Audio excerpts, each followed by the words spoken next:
So are we going to talk about that game like it was good because the score was kind of close, or are we going to talk about it like the dumpster fire that it was? Oh, no. That little disaster on Broadway shtick they tried to pull today is getting ripped apart like it deserves to. Hi, I'm Weston. I love talking about the Astros, and I'm here to talk about Game 113, where the Astros win 9-7 over the Yankees and split the four-game series 2 games apiece with the Yankees over the weekend.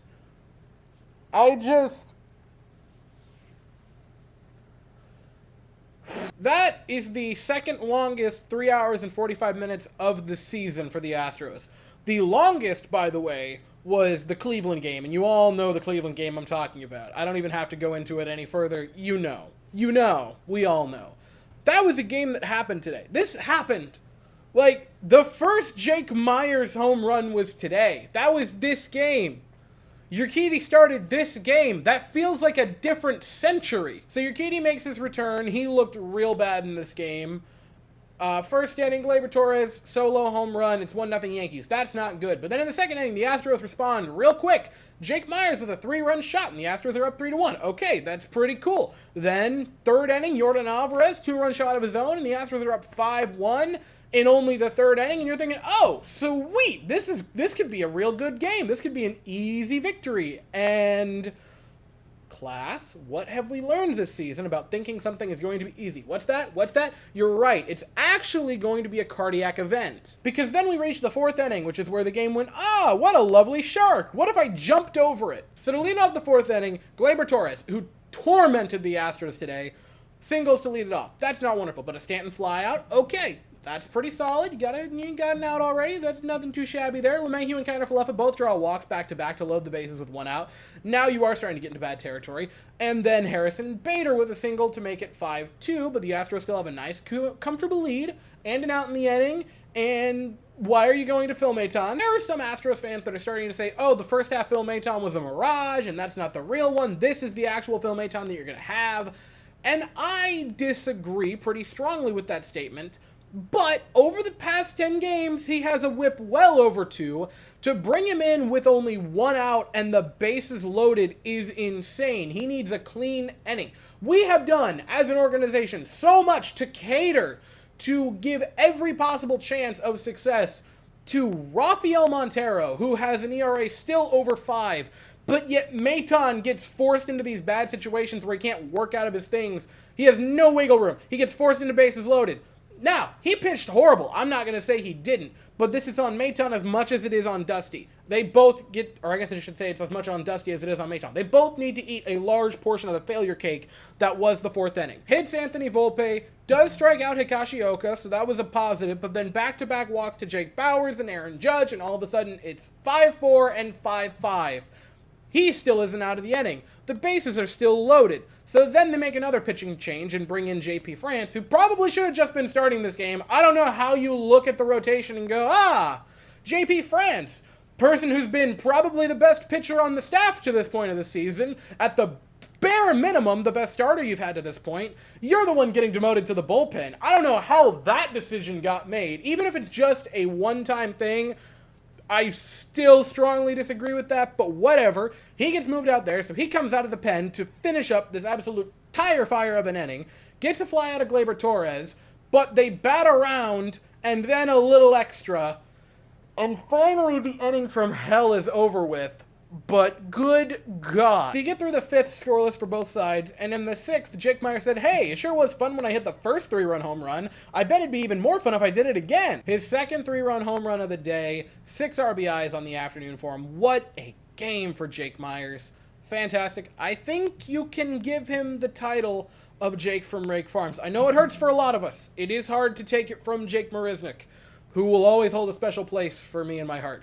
But I think that Jake Myers might take the mantle now. I think the torch can be passed. And again, because lovely shark, what if we jumped over it? Martin Maldonado goes back-to-back with Jake Myers to put the Astros up 9-5 in this game.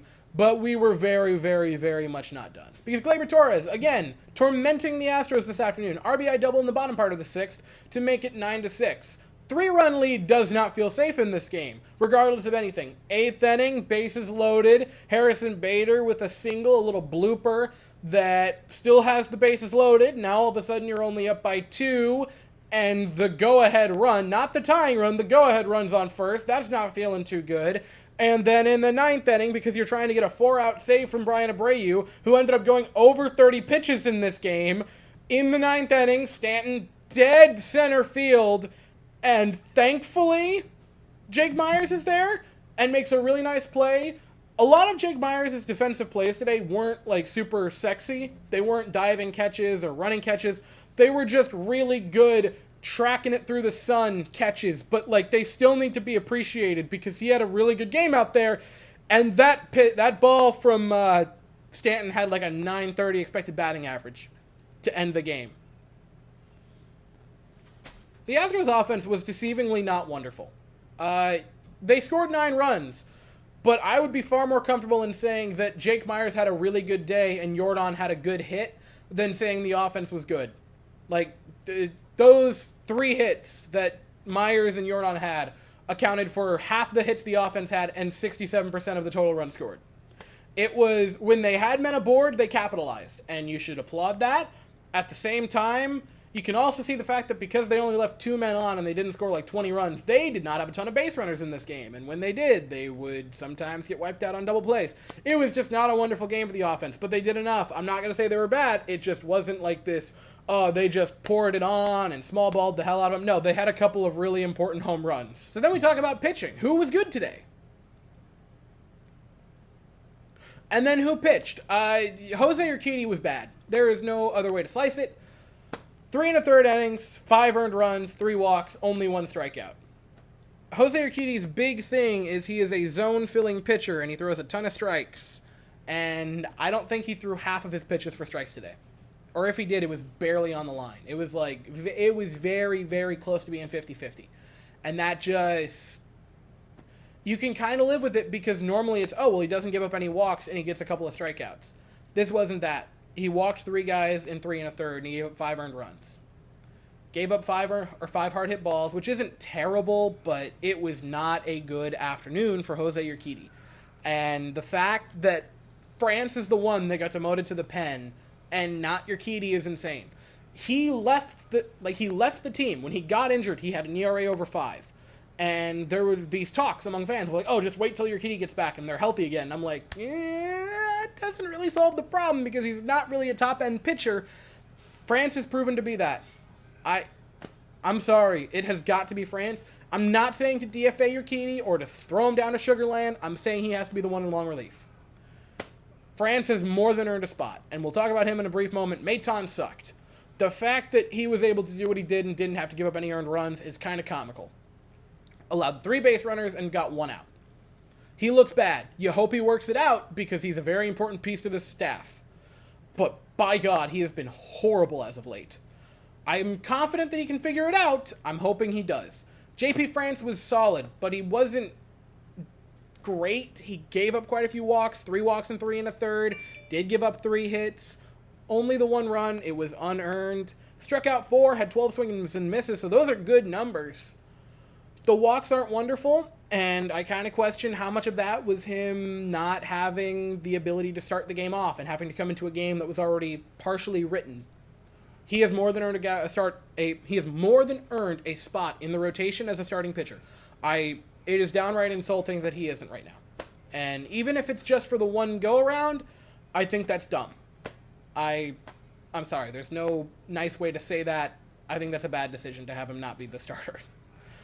Hector Neris wasn't wonderful. His little game of giving people heart attacks didn't work wonderfully. 2/3 of an inning, gave up a run, gave up a couple of walks, got a strikeout, so that was positive. And then Bryan Abreu came in to once again also give us heart attacks. Inning and a third, gave up 3 base runners, including what I thought was going to be the walk-off home run to Stanton in the 9th inning. Thankfully it wasn't. Picked up a couple of strikeouts. Touched 100 a couple of times, so that was cool. That was a game that happened. One, the super duper positive game for this, that I will say for the Astros. This season, a lot of the games like this that have been horrifying have resulted in a loss. So if they can start being horrifying but result in wins, then you're starting to get back to that 2017 through 2022 Astros. I was going to say, no, they didn't really do it in 21. Yes, they did. They did it every year. They've done that every year since the existence. Once you start falling back into that category of the terrifying wins, but you end with, well, at least they won, you're on the right track. So that bodes well for this. Anyway, the Astros... that was the game that happened. So the Astros start a new series tomorrow in Baltimore, 3 games set there. First game is tomorrow evening at 7:05 Eastern, 6:05 Central. The Astros are going to send Framber Valdez to the mound, and the Orioles are going to send Grayson Rodriguez to the mound. I might not be here tomorrow night to talk about it. It might be a Tuesday morning type deal. I talked about it in the live stream. I think I put it in a video, but I might not have. I'm currently house sitting for a super, super close friend of mine, / also dog sitting. I don't know when I'm going to be here, but the videos are probably going to be morning after or afternoon after the games for the next little bit of time. I'm sorry in advance, but cannot be helped. That's the way it's going to be for a week. But I will be here at some point after the game on Monday night or Tuesday morning to talk about it. But as for right now, that is all I have to say. So if you enjoyed the video, please consider to like and subscribe. Thank you all so very much for watching. I hope you all have an absolutely fantastic day. And as always, go Astros.